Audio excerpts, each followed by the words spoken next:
Yep.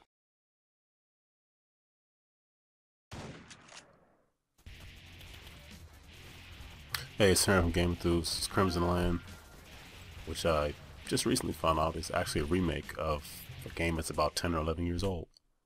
Maybe reskinning, reimagining, I don't know. It's also co-op. So basically it is a top-down twin-stick shooter where you shoot everything. So you have a weapon, you have a pistol you start off with, which gives you unlimited ammo. I'm using an assault rifle now, and I just picked up a slow-mo power-up. I'm sure it goes by another name, but it makes things happen in slow motion. Reflex boost. There you go. I learned something. And it's a twin-stick shooter in the sense that you move with one analog and aim with the other, but you don't shoot with the other analog. You actually have to pull the trigger every time you shoot. So, yeah, there's that. And there's a meter at the top of the screen. I don't know if you were noticing. When it fills up, you complete the level. And often a new weapon you pick up in previous levels are most of the time the first weapon you get after mowing down your first or second enemy. And the waves just keep coming, and you keep shooting, and it gets pretty crazy. You also have to, be mindful of your reload. Every level you get to unlock new weapons like the shotgun here. And each weapon has its own attributes, pluses and minuses, and of course personal preference. Whatever weapon you pick up is a weapon you have. You cannot switch. So if you don't like the shotgun, you probably shouldn't pick the shotgun up. So, and you can see why it's called Crimsonland, because you can see what is covering the level. Ooh, the ion rifle. That's pretty cool.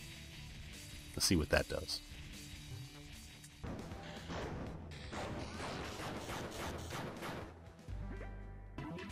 I really didn't show you what it does. Basically, the ion rifle hits an enemy and then kind of spreads to another enemy. So you're kind of using one bullet and hitting two enemies. Although it's not a one-hit kill, but it still works pretty well.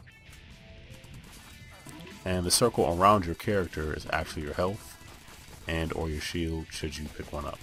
And you see I'm fighting spiders here who take a bit more damage than the zombie-like horde that was following you before. And when you get surrounded, it can get pretty crazy, and you can die. So shoot and maneuver very carefully.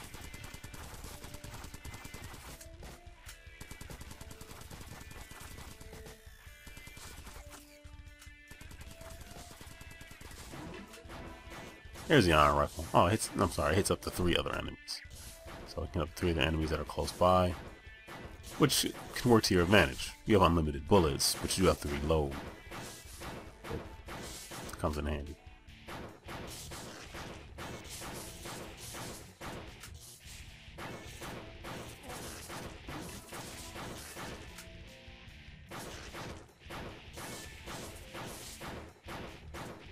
And sometimes the enemies drop power-ups, as you can see. Yeah, the flame bullets just tear everything apart, but they're limited. And yeah, that was it. I should have aimed. Now you can use the mouse and keyboard controls to I just kind of trailed off there. You can use mouse and keyboard controls on the game. I prefer controller. I know there are some abilities that enable you, give you a slight advantage, an ability that allows you to pick up items that are maybe on the other side of the screen. You can't really do that using a controller, but I guess all in all, I just preferred using the controller to mouse and keyboard, despite it not being as accurate.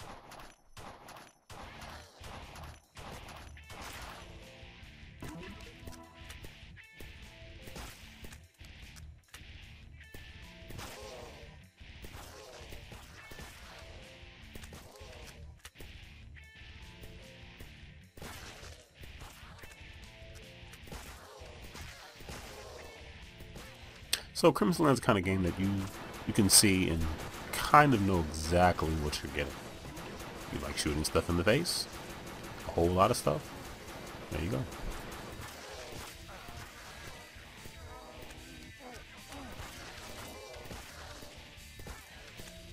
I like this gun. You can kill a bunch of enemies if they're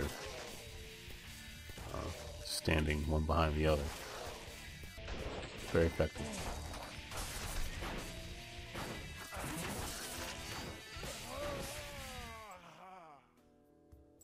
And you can die pretty easily. Especially from those spiders.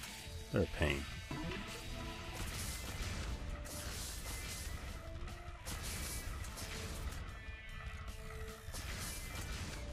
This game is available now on Steam, I believe, and I think it's coming to the Vita, but I could be wrong. I played it on Steam. I enjoyed shooting things. Outside of the quest mode, there's also a survival mode, which has its own modes underneath. Within it, survival, you just try to stay alive and keep going. Rush, it's just, they just send a bunch of enemies at you in waves. You have to try to survive. Kind of similar to quest mode, but it's sending a lot more enemies at you. Much more challenging.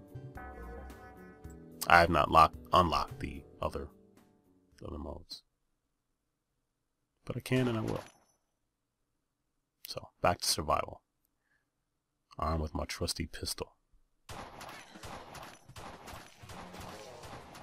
Yeah, you're probably thinking, it starts off kind of slow, but it gets intense fairly quickly. And it has co-op. So, same screen, couch co-op, up to 4 players. So, I did not get a chance to play multiplayer, so I can't tell you whether or not the amount of players really increases the amount of enemies on screen. I'd imagine it'd have to be somewhat tougher, because if you can get through parts of the game by yourself, I'm assuming it might be tougher if you have at least one other person playing with you, but I've been wrong before.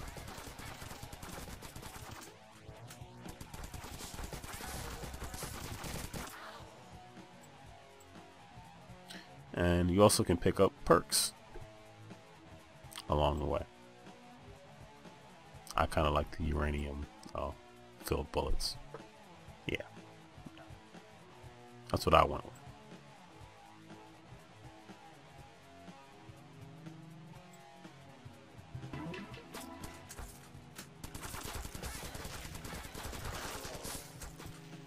I'm not sure how much of a difference that made, but that horde is getting pretty crazy.